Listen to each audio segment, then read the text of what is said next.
Mga kalakbay, may adlaw kanatong tanan. Naay pangutana si number ko Ronald sa ka 70 Adventist ningon siya, asa gyud mabasa sa Biblia nga ang unang adlaw mao ang adlaw igpapahulay. Atong tanawon ng Biblia. Niya Leviticus kapitulo 23:7. Himuan ninyong balaang panagtigom sa unang adlaw ug ayaw kamo pagtrabaho bisan unsa.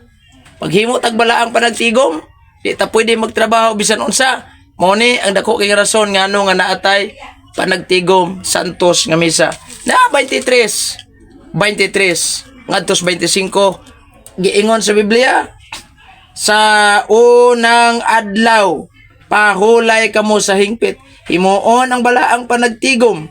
Si napagyud sa Levitico 23:39. Unang adlaw ikawalo mo yung mga adlawng hingpit nga igpapahulay.